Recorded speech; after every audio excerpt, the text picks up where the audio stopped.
ዛሬ ስለ ታይሮይድ እና የተለያዩ የታይሮይድ ህመም አይነቶችን እናነሳለን። ታይሮይድ እንግዲህ በአንገታችን ፊት ለፊት የሚገኝ እጢ ወይም ሆርሞን የሚያመነጭ የሰውነታችን በጣም አስፈላጊ ክፍል ነው። ግን በአንዳንድ ችግሮች ምክንያት የተለያዩ ችግር ሊፈጠርበት ይችላል። ከዚህ ውስጥም አንዱ ተራ እንቅርት የምንለው ወይም ጎይተር የምንለው በተራዘመ የአዮዲን እጥረት የሚመጣ እብጠት ነው። ሁለተኛው ደግሞ ሆርሞኑን በትክክል ካለማመንጨት ወይም በብዛት ከማመንጨት የሚመጣ ቶክሲክ ጎይተር የምንለው አለ።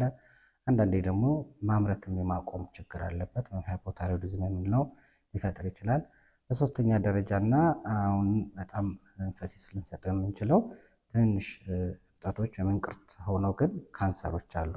በአራተኛ ደረጃ ደግሞ ታይሮይዳይተስ የምንለው ጊዜያዊ የሆኑ የሆርሞን መዛባት የሚፈጥር ወይም ደግሞ ዘላቂ የሆርሞን እጥረት የሚያመጣ ታይሮይዳይተስ የሚባል ችግር ይፈጥራል። ስለዚህ ታይሮይድ ችግር ስንል እንዲሁ በተለምዶ እንደምናውቀው እንቅርት የሚባለው ብቻ ሳይሆን በብዙ ዘርፍ የተለያዩ ህመሞች ሊሆኑ ይችላሉ።